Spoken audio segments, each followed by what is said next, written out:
ओम शांति। तो बाबा ने कहा जन्मदिन तो सब मनाते हो, शिव जयंती मनाओ नहीं, और धूमधाम से मनाओ। और 2-2.5 मास हैं, प्लानिंग भी कर सकते हो, है ना। प्लानिंग लिखना तो भगवान कहता वो करो। अगर हर एक यही लक्ष्य ले ले, जो बाबा मुरली में कहेगा मैंने करना ही है, करना ही है, चाहे इधर हो जाए चाहे उधर हो जाए, तो आप सोचो आप कैसे जीवंत बाबा के साथ साथ चलोगे। अभी सोचते अरे ये तो साकार में बाबा ने उस समय बात की, वहीं आपका उमंग उत्साह ठंडा। बाबा इस समय गाइड कर रहे हैं ना, तो इस समय की बात हो रही है। तो अगर ये सोच लेना कि बाबा ने जो कहा वो मुझे करना ही, अगर आप ये लक्ष्य रख लें अपने जीवन में, देखो लक्ष्य रखना ही पड़ता है। कोई भी लक्ष्य अगर आप लेते नहीं हो तब तक बनते नहीं हो। चाहे एक बच्चा भी पढ़ाई के लिए तभी जाता है, माँ बाप ने लक्ष्य लिया होता है इसको मैंने ये बनाना है। अभी छोटा बच्चा, उसे ये भी नहीं पता मैं पहली दूसरी क्लास में जा ही क्यों रहा हूँ, उसको तो ये भी नहीं पता, लेकिन उसके माँ बाप ने लक्ष्य लिया है इसे पढ़ा लिखा कर होशियार बनाना है। तो वो जब तक वो बड़ा हो, जब तक वो सिंसियर बने, तब तक ये लक्ष्य माँ बाप का होता है। फिर उसके बाद उसमें सिंसियरिटी आती है, उसको समझ आती है कि ये क्यों माँ बाप ने लक्ष्य लिया था, फिर वो उस लक्ष्य को आगे कैरी ऑन करता है।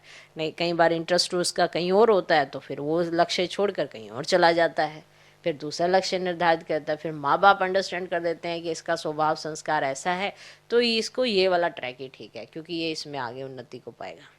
तो बताओ, बचपन से बिना लक्ष्य के कोई पढ़ा है क्या?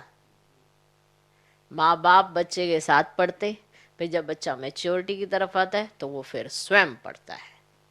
तो हमारे माँ बाप ने भी हमें लक्ष्य दिया, तुम्हारा लक्ष्य है लक्ष्मी नारायण बनना, बाप समान बनना। फिर जैसे जैसे मुरलियाँ पढ़ते जाते हैं फिर हमें पता पड़ता है कि हमें बनना क्यों है। पहले दिन से थोड़ा पता चल गया था, जब बाबा के बने पहले दिन से ही होश आ गई थी इतनी जितनी आ जाई है। बताओ ना, पूछो अपने आप से कि जब आप बाबा के बने तो कितनी होश आई थी, और आज इतने वर्षों में कितनी होश आई है, तो आपको पता चले अगर आप बाबा के साथ साथ चले हो तो।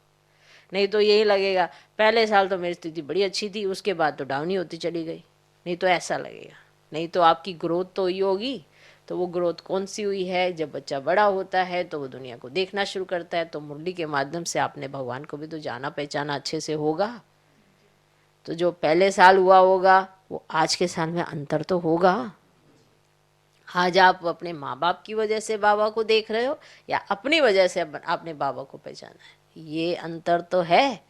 अब बचपन में कहीं आ जाते हैं बाबा के ज्ञान में इस तरह से चलने लग, माँ बाप की उंगली पकड़ के छोटे छोटे बच्चे आ, अब ये वो पुरानी आत्मा है या टेम्परेरी आई है, ये अपने कर्मों से वो निर्धारित करेगी।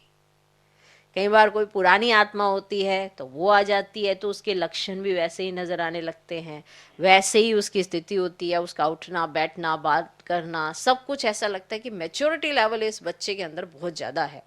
तो वो समझा जाता है कि ये पुराना संस्कार लेकर ये आत्मा आई है।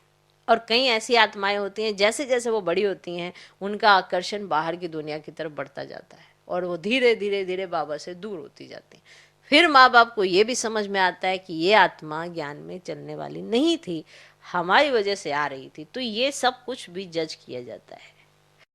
ओम शांति।